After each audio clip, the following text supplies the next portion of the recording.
I'm in the mood to be nice and flippant, so I'm gonna say no. He's just not that into you. Hey everybody, welcome to another episode of Relationship Theory. I'm your co-host Tom Bilyeu, and I'm here with my beautiful wife and co-host Lisa Bilyeu. This is from Lauren. 1 month before my boyfriend and I were getting ready to move in together out of state, he told me he wasn't 100% ready. He's never lived financially on his own and wants to grow on his own first. I still had to come out of state, and he ended up moving to a completely different state. When I bring up if moving in together in the future is something he wants, the response I get is, yes, but I don't know when. I don't want to hold you back from growing. I don't want it to affect how I grow. Yet to me, moving in with someone isn't a moment of where we stunt each other's growth, but help each other grow individually and as a couple. When I tell him this, I still get the same "I don't know when" response. Do you think the relationship can still flourish if one person is playing the waiting game and the other person is ready? If so, how? I'm in the mood to be nice and flippant, so I'm gonna say no. He's just not that into you. That is how that reads to me for sure. And that when people are in two different places, is that necessarily the end of the relationship? No, but would I be comfortable in a relationship where I felt like we weren't on the same page? I would probably give it some time. I would communicate. I would make sure like that I've articulated where I'm at, that I'm really receptive to where they're at, figure it out, try to work through like, is there something else, something in their past or whatever that brings the baggage where they're, I'm not sure that I want to take that leap. But in my mind, it's such an acceptable answer to reveal that the truth may in fact be they're just not that into you. And I don't think that makes me a bad person or somebody not worth being with. That wouldn't be a knock to my self-esteem, but it would be a pretty important thing to get to sooner rather than later. So I wouldn't go into those conversations from like a needy perspective of like where it feels like a trap and they can't be honest. It's, you know, I really want to know, like this seems like when you and I were dating and when we were moving forward, like there was never like the perfect sort of lockstep. It's not like we said 1, 2, 3, I love you. Oh my God, that's what I was thinking too. It wasn't like that, but it was pretty call and answer. It was like, you know, I love you. Oh my God, I love you too. It's like there was like a back and forth. When when you were visiting and I said, hey, I want you to move in, and you didn't want to. Well, you wanted me to stay with you. So I was living in England, right. You were living in the States. I was coming back because you'd got me a job on a movie set. And I was coming back and you're like, why don't you just stay with me? You're going to be here for 3 months. We'd been dating for a month or so. Yeah, and your reaction, while it didn't make me happy, was pretty logical given the situation. It's way early in the relationship. I'm going to be in a foreign country. So if something goes wrong between us and then I don't have anywhere to stay, that's pretty crazy. I'm going to stay super close to you. We can spend as much time together as we want, but this gives me the like safety pad for us to make sure that there's stability in the relationship. It didn't feel like you were holding me at arm's length. It felt like you were being prudent. If it felt like you were holding me at arm's length, we've been together for 2 years and you were like, I'm still not sure. You know what I mean? Like there's very much like at some point you go, it's very possible that the punchline here is that they're just not that into me. Or to be honest, there are some people that don't necessarily want to live with other people, you know, or he may not have decided yet. And so I think my advice would be like, what is the deal breaker for her, right? Because clearly he's made it very clear, and I actually very much admire him for being very honest, because you hear a lot of stories of people getting together. False. What false? He's not being honest. Well, you don't think he's being honest? No. Whoa.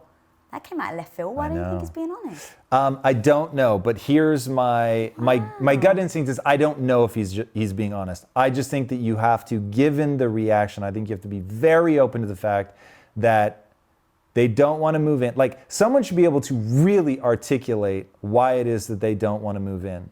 So, and if it's like, there's the great line in When Harry Met Sally where she was very okay that he never wanted to get married and have kids and all that. And then flash forward a year later, he's married and they're about to have a kid, and she realized it isn't that he didn't want to get married, it's that he didn't want to get married to me. Oh, that line breaks my heart. Right? So I'm just saying, like, this is something, if the person articulates and you're like, oh, wow, like that's really a thing, whatever, there's something in their history that leads them to believe that that's not the right way to go about it.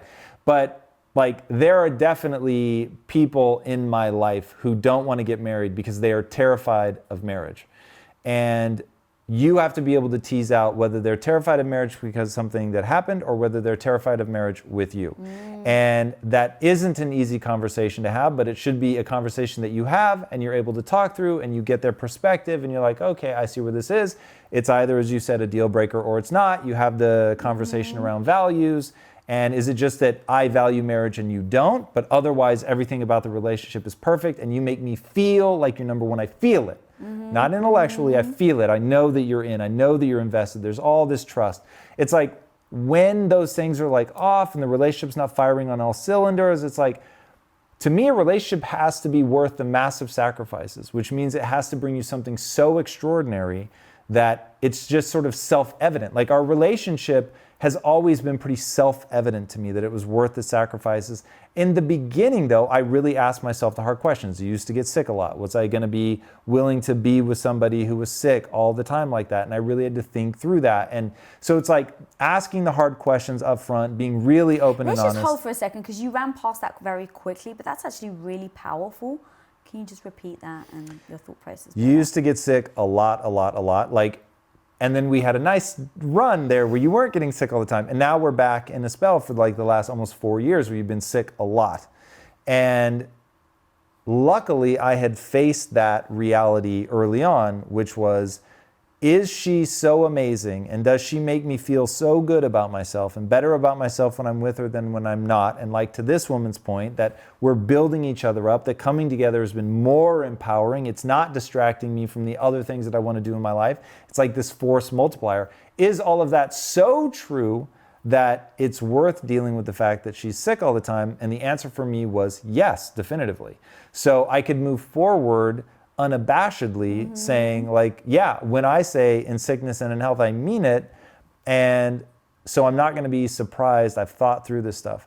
And the reason I said I want to be flippant about this is I just think too often people are trying to protect their own feelings. They want to believe the potential kindness of the white lie of, no, I don't believe in marriage. When in reality, it's like, they like me, they're into me, they're just not that into me.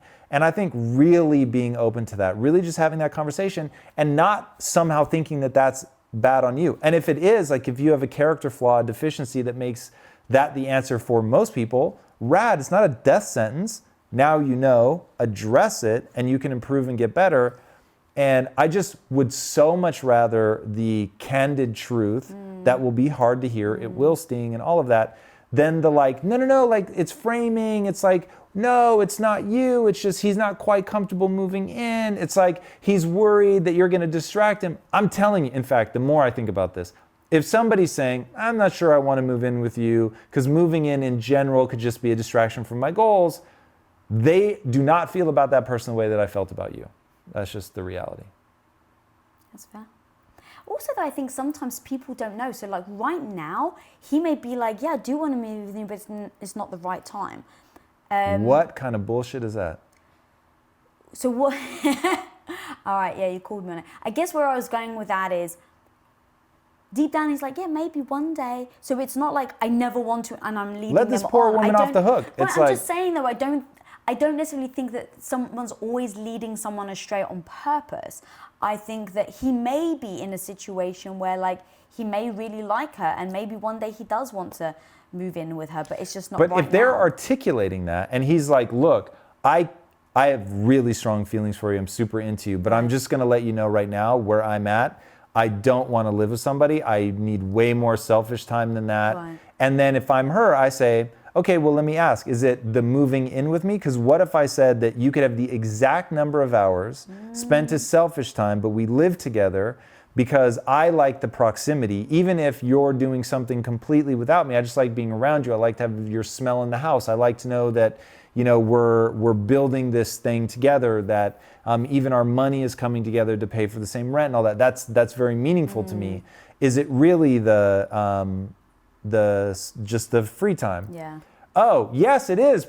Oh my God, great. Let's do a calendar. Or, ooh, actually, you know, that wouldn't solve my problem. Yeah. Okay, well then what's your real problem? But it's like, people never get fucking nitty gritty about it. Like, I want to talk about this shit like it's a contract, man. I want to write this down. I'm going to give you, there's 168 hours in a week. I'm going to give you, let's reduce 7 to 8 hours of sleep a night. That leaves us with, like, there's 70 hours up for grabs. I'm going to give you 50 of those hours. Is that okay?